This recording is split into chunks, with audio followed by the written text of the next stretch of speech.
అతనెవరో అత్తిలి సత్యబాబు అంటమ్మా. మా అందరికీ గుండు కొట్టి మోసం చేశాడమ్మా అని ఓ స్థానిక లీడర్ దగ్గరికి వెళ్ళి ఆ ఏరియా ప్రజలందరూ మొరపెట్టుకుంటారు. అప్పుడు ఆ లీడర్ నేనెవరికి చెప్పుకునేది అని ఆమెకు కొట్టిన గుండును చూపిస్తుంది. ఒక తెలుగు సినిమాలో జరిగిన సన్నివేశం మాదిరిగానే అనంతపురంలోని రామ్నగర్ ఎస్బీఐ బ్యాంకులో మోసం జరిగింది.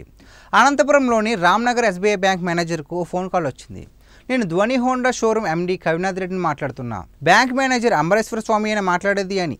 అవతలి వ్యక్తి అవును సార్, నేను హాస్పిటల్లో ఉన్నాను, అర్జెంటుగా 9,50,000 రూపాయల చెక్కు అమౌంట్ ట్రాన్స్ఫర్ చేయగలరని అడిగాడు. బ్యాంక్ మేనేజర్ వెంటనే సరే అనడంతో అంబరేశ్వర స్వామికి వాట్సాప్లో చెక్ ఫోటో సెండ్ చేశాడు.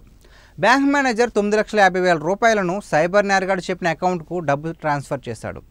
తమకు తెలియకుండా 9,50,000 రూపాయలు వేరే అకౌంట్కు ట్రాన్స్ఫర్ అవ్వడంతో అసలు అయిన చెక్ ఓనర్ అప్రమత్తమైన ధ్వని హోండా షోరూమ్ నిర్వాహకులను బ్యాంకుకు వచ్చి బ్యాంక్ మేనేజర్ అంబరేశ్వర స్వామికి ఇన్ఫామ్ చేశారు. దీంతో అసలు విషయం బయటపడింది.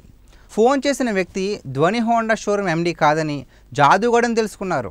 ఇక్కడ అవాక్కయ్యే విషయం ఏంటంటే ఆ సైబర్ నేరగాడు బ్యాంక్ మేనేజర్ను మస్కా కొట్టించడానికి ముందే అదే ధ్వని హోండా షోరూమ్ నిర్వాహకులను చెంప చెల్లిమనిపించాడు.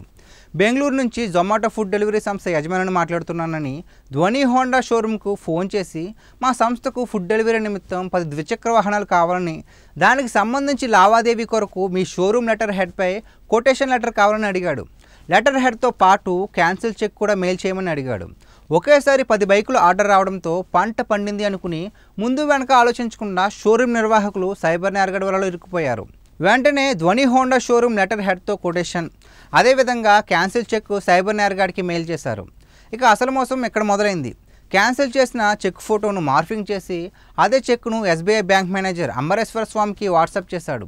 ఈ క్రమంలో బ్యాంక్ మేనేజర్ అంబరేశ్వర స్వామి కూడా ముందు వెనక ఆలోచించకుండా ఎలాంటి తనిఖీ చేయకుండా వాట్సాప్లో వచ్చిన చెక్ను ట్రూ కాలర్ ధ్వని Honda showroom MD Kavinath Reddy అని వచ్చిన పేరును ఆధారంగా చేసుకుని అక్షరాల 9,50,000 రూపాయల నగదును సైబర్ నేరగాడి అకౌంట్కి ట్రాన్స్ఫర్ చేశాడు.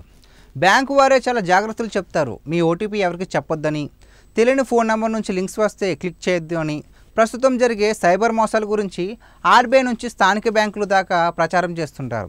అలాంటిది సాక్షాత్తు బ్యాంకు వారే మోసపోయారు. పోయా మోసం అంటూ తలలు బాదుకుంటున్నారు.